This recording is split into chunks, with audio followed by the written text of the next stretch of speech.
Welcome to Cartoonist Kayfabe. My name is Ed Piskor. I'm Jim Rugg. It's been a while since we talked Jaime Hewlett. Thought it would be cool to take a look at one of his earliest Tank Girl stories that we have on hand, and we have it in many various formats, which is an interesting thing. But first, I want to invite you guys to like, follow, and subscribe to the YouTube channel. Please hit that bell icon so that we can notify you when new videos are available. That helps mitigate the kayfabe effect, which is what happens whenever we're talking about a comic that is sort of out of circulation in the aftermarket. By midday, early afternoon, those comics disappear off your eBays, Amazons, and your local comic shops. So the people who get in earliest have the best chance of getting hold of the comics at the best prices that we are talking about. And if you watch these videos to the end, that gooses the YouTube algorithm, pushes our content out to other comic book loving YouTube viewers. And we got about 62,000 subscribers as of this recording, but it's only a percentage point toward the 6.2 million subscribers that we are trying to get accumulated into the Cartoonist Kayfabe army. Shouts to subscribers new and old. And if you're going to be in Charlotte, North Carolina, towards the end of this month of June, Jimmy and I are going to be at Heroes Con. Come to the Cartoonist Kayfabe booth, check out our comics, come say hi, make sure you wear those Cartoonist Kayfabe shirts. So Jimmy, it has been a while since we talked to little Jaime Hewlett. And he was Too long. He was a supernova of comicdom, kind of doing his thing for a couple of years. Maybe got about 300 pages of comics out of the fella before he went on to greener pastures. And Deadline magazine issue number 3 is probably the earliest piece that we have in our library.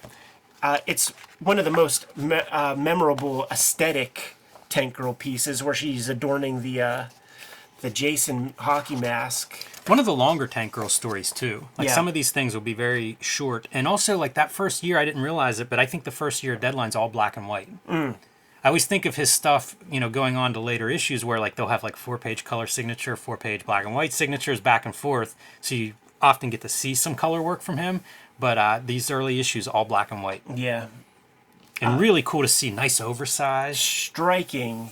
Very image striking. Right there, man. Yeah, I'll say. And let's just take a look at the approach in the various formats that we have. So this is the original Deadline magazine, number 3. This Tank Girl collection does a pretty interesting thing with the background art, and it's cool because you could isolate it pretty easy from this figure since none of the lines are touching. Presumably she's probably a paste up or something. And they drop out the black line there, which is pretty dope. You know what's funny is this? This might even be. I think this is a blow up of this face. Yeah. So this is Xeroxed up. That's how you're getting your dots and everything. Which, this is Hewlett starting to be Hewlett. Sure. Where you're seeing these textures that you don't see in other comics. Yeah. Starting to show up, and an eye toward graphic. That graphic design kind of eye. Speaks to the punk rock zine format of the 1980s. This is more nuts and bolts kind of version. Yeah, this is Titan's reprints from the early 2000s as they're starting to kind of get all the Tank Girl stuff together in an easy to follow formats. And they like to sell old rope whenever possible. So very recently, starting 2018, every I think quarter there would be a new one of these, and I scooped all of those up, and you can see the color approach is different from the other color approach. Recolored or colored completely separately. This is not just reprinting the previous color edition. Yeah, exactly. There was the white mask on this other color version. They went with the pink, not far from Splatterhouse when it was brought to America, man, where they take the Jason mask away and make it this magenta gimmick. I think it's worth noting the amount of blue skies in this. We often say, don't color your skies blue. There's some other cartooning rules that we're going to see in here, like get the wheels off the ground for speed. There can be some great panel examples of that. Look at the hot sky. It's arid. Yes. It's dry. I've never been to Australia, but this to me feels like hot, dry desert, maybe the outback that you're seeing there. So this being the earliest Tank Girl story that we have access to, and having these many formats, should we just use the OG? Absolutely. Bigger, crisper, first generation photostats, presumably? Time to pay some bills. Ed Piskor and I are working cartoonists. The best way to support Cartoonist Kayfabe? Buy our comic books. Red Room, Trigger Warnings. Issues 1 through 3 now available in comic shops everywhere, barring 28 countries and I think 11 comic shops where it's banned, but you can ask for this and order it from virtually any comic shop. Who knows, they might pull them out from under the covers. Red Room Trigger Warnings 3, the second season of Red Room. Every Red Room cover self-contained, so pick up whichever one you find and you'll get a complete story, along with Red Room Antisocial Network, the trade paperback of the first season, available now wherever books and comics are sold. Hulk Grand Design, Monster Madness, a retelling of the 60-year history of the Incredible Hulk. I am writing, drawing, coloring, lettering, the whole shebang, the Grand Design way, and this is available now in comic shops everywhere. Both issues, the complete story of the Incredible Hulk's rich history. Pick that up now wherever comics are sold. And back to our regular scheduled programming. Looking for a new way to enjoy your favorite comics and manga? Comixology Unlimited has you covered. With Comixology Unlimited, you get an unlimited access to an unrivaled library of over 40,000 digital comics, manga, and graphic novels, featuring content from over 125 publishers and thousands of independent creators from around the world. And if that's not enough, you can also save up to 15% when buying select new and current comics. Try Comixology Unlimited today with a free 30-day trial and then just $5.99 a month afterwards. For details, visit amazon.com/comixologyunlimited. So cool to see this magazine too. Like we could do whole issues of Deadline in terms of just like really radical cartooning, and especially in an area where like 2000 AD is probably your standard. A lot of different approaches here. Yeah, let's just look at some of the names. I mean, we saw Steve Dillon up front, man. Pete Milligan, Philip Bond, doing a couple things. Shaky Kane, Nick Abadzis, Brett Ewins. Yeah, and many of these names, they populate years worth of Deadline. Mm-hmm. Like most of this group, you know, they kind of stay together and keep pushing themselves. You'll see some of them are already stylized, but as the years go on, they just get more and more into, you know, Shaky Kane comes to mind, but so does Jaime Hewlett. You know, this is a pretty straightforward in terms of cartooning compared to some of the stuff that we will see him do in the not distant future. You know, it seems like he grows real fast. He's a young cartoonist here, and often young cartoonists develop quick. This is Deadline Magazine, issue number 3, and the leadoff batter is Tank Girl. Does that suggest that Tank Girl was a hit from the jump? He was the cover artist for issue 1, so I think they saw the different comics that came in and recognized, like, oh yeah, we've got something here. This is the cover image to number 1, right? Yes. Yeah. And looks like it's shot from like the marker original. And you know you can see it. Of course, that's a going to be a strong seller. It's great. Like this is like the anatomy is like less sensitive than what he grows into. His understanding of the figure and stuff. It's more cartoony, but it still has the same attitude. But it is cruder. Attitude's the word. Yeah, I think attitude's the big thing that Tank Girl has more than anything. We were talking off air about the different iterations of Tank Girl over the years.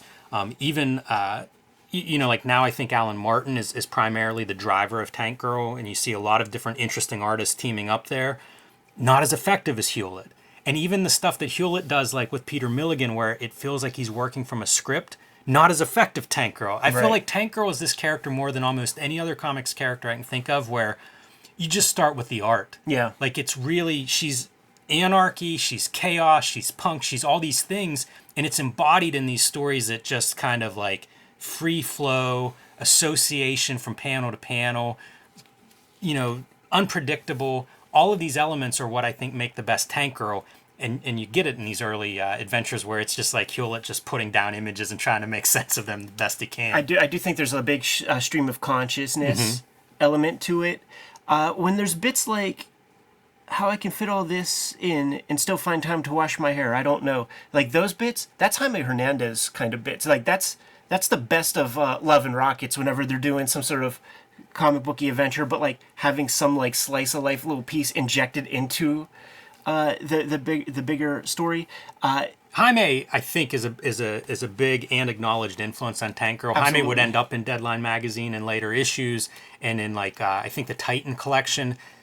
Even in the intro, Love and Rockets is referenced, and Hopi specifically. I have to imagine that Jamie gets hold of like those early like Love and Rockets when they were more steeped in the Rockets more than the love, and at some level he's like, well, I want more of that. You know, like I want more of the rockets and less of the love. So like that's kind of what Tank Girl is in a big way. And just the little whimsical stuff, like, well, just graphically, just the Zipatone outline, but stuff like stunts, Tank Girl, soundtrack, Morricone, like those like little bits, that colors the entire whole of the thing.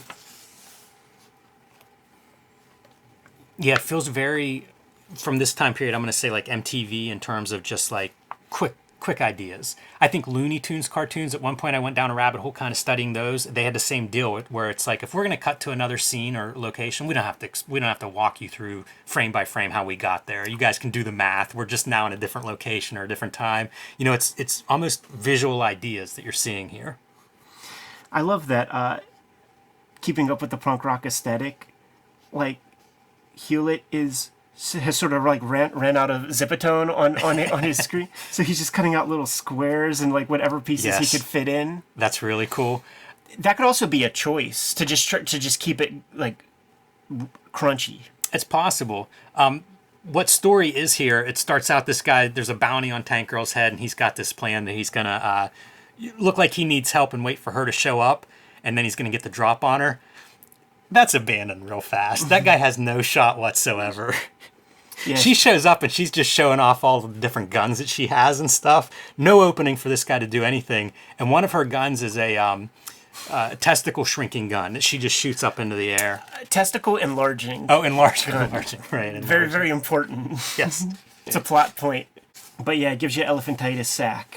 And she's just shooting it all over the place. This is something that looks real effective in color. Got to pull that piece up. Love that use of screen tone of like the airplane shadow flying overhead. Absolutely. Foreshadowing, literally. Man, he's always great with like the boots too. Oh, totally. That's a guy I'd always look at and like try to figure out how to draw that kind of stuff. That guy's mangled. It so doesn't work out for him. Biting the dirt. And there's just these whimsical things like, does he turn into this guy? Like, what is that? He's just enter stage left, the little koala or whatever that thing is. Right. Yeah, it's just peculiar. It's almost nonsensical. You know, like Dada or something. Like he's just making it up as he goes along. We mentioned Love and Rockets, but I mean, this comic doesn't look like anything. Mm-mm. Yeah, not at all. I mean, he clearly has his own style and spirit. But you know, we say that, and it's like I look at that, and it's like, you know, did Brett Ewins have a little influence? That seems likely. Yeah. Because he does come out of an art school with Philip Bond, and I feel like the Deadline guys are sort of close-knit in some degree. The Big Brothers. So they had to be looking at each other's stuff. The Big Brothers are Steve Dillon and Brett Ewins. You know, they're the guys that those kids from that art school looked up to. I love, like, this feels like it worked. Like, it's well-referenced or something. Like, that engine, it's like, yeah, why wouldn't it have that little... His stuff's very solid. Yeah. We looked at Fireball in a previous episode, which is his race, like cartoon race serial that runs through Deadline. And it has that quality where the cars, they all feel three-dimensional. Things have weight. Which is impossible to explain how you draw that. But the guys do it. Yeah. That's an amazing drawing. What a piece, right? Just driving Wile E. Coyote off a cliff. and just like, I studied this tank for 10 minutes to try to figure out how the heck he does it, because there's stuff like you don't even think about if you don't task yourself with drawing such a thing. And like a car or whatever, how do you get 3 dimensions out of it? Like, you can put every line down perfectly to suggest the perfect automobile, but now you gotta add some life to it. It would be too static. And all of these marks, it's different sets of textures everywhere you look. It has a hot rod sense. It has a motion sense, which is very peculiar considering that it's all doing thanks to vertical this stuff. All thanks to this shit. And the hair blowing back. It's organic. You know, like you mentioned having like all your marks in the right place. He brings a cartooning quality to it. Totally. Believe me, that's harder than tracing a photo. Absolutely. Absolutely. And just like stuff like this, like we will see this in Gorillaz music videos. Right. This piece right here. It even has kind of a good, like, you know, kind of a hate to say believable landing. He's hitting the but, vert. but a way that it can land. Hitting that vert, man. And those two that came out of the crashed plane that are along for the ride are terrified. Look at their mouths just getting blown back, spittle coming out. It communicates so much speed. And this is directly from Looney Tunes. Absolutely. Keep the treads off the ground. That's the one I was thinking of for motion. Yeah. They're so far off the ground that it could clear another tank. It's so far up. But it's not like the tank isn't pointing up. Like facing down this way, It's coming towards you. it feels solid. Like it Yes. feels heavy as hell, even though it's in the air. It's amazing. I do love seeing like real screen tone applied. Yeah. There's something about it that's just exciting. Even this thing, the weight of it, it's like it's tipping over. You know, Right. the way he chooses to orient it, would be- helps communicate the weight. Much less effective if it were straight up and down. If it Absolutely. was perpendicular, it just would not be the same. It's a sixth sense that this guy has for cartooning and evocative storytelling. I've mentioned it on like earlier videos. They're like the artists who draw what I call pathologically cool. Like anything they draw, they know the cool way to draw it, and he is absolutely super high on that short list of pathological cool cartoonists. To me. Absolutely. Love his lettering. I know we say it every time we show off any of his comics, but I mean, it's great. You know, it's as good as anybody's lettering. It's phenomenal. It's expressive. It's not dry at all, but it's also easy to read. There is an innate cartooniness to his work that it's probably one of those guys. There's a list of them. Sam Keith. There's a handful of these guys that had like cartoonish as part of their language, and it really made me like I love it now. But when I first would see it, it was alien. You know, Yeah. like I wouldn't see it as much. Although I think McFarlane has it in his Yes. stuff, but a lot of guys don't. I don't think that Mark Silvestri or Jim Lee have those qualities. And I love it. It's a warmth. It's kind of the imperfections in a weird way. You know, it's caricaturesque at sometimes. Sam Keith and Todd McFarlane are both guys that I put in that pathological cool category. Sam Keith more so, because McFarlane will hack stuff, you know, that he just doesn't feel like drawing. But I also feel like Jaime Hewlett will not draw things that he doesn't want to draw. Right. You know, like there's not one thing well, maybe some of that DC stuff, but that's for another time. This is a panel that I was looking at a lot whenever I was reading this week, because that's a really unusual idea. That tank upside down coming in at the angle that it's coming in at. Like, all of that's weird, but I love it. Fascinating that he doesn't shy away from drawing vehicles, man. Fireball full of vehicles of like weird like 1960s concept car type vehicles. Drawing this tank over like you know, the character's called Tank Girl. You have to draw tanks. That shit ain't easy. He must have some Matchbox or something, right? Something Just the way his brain works, right? Maybe he got into Big Daddy Roth at a very young age or something.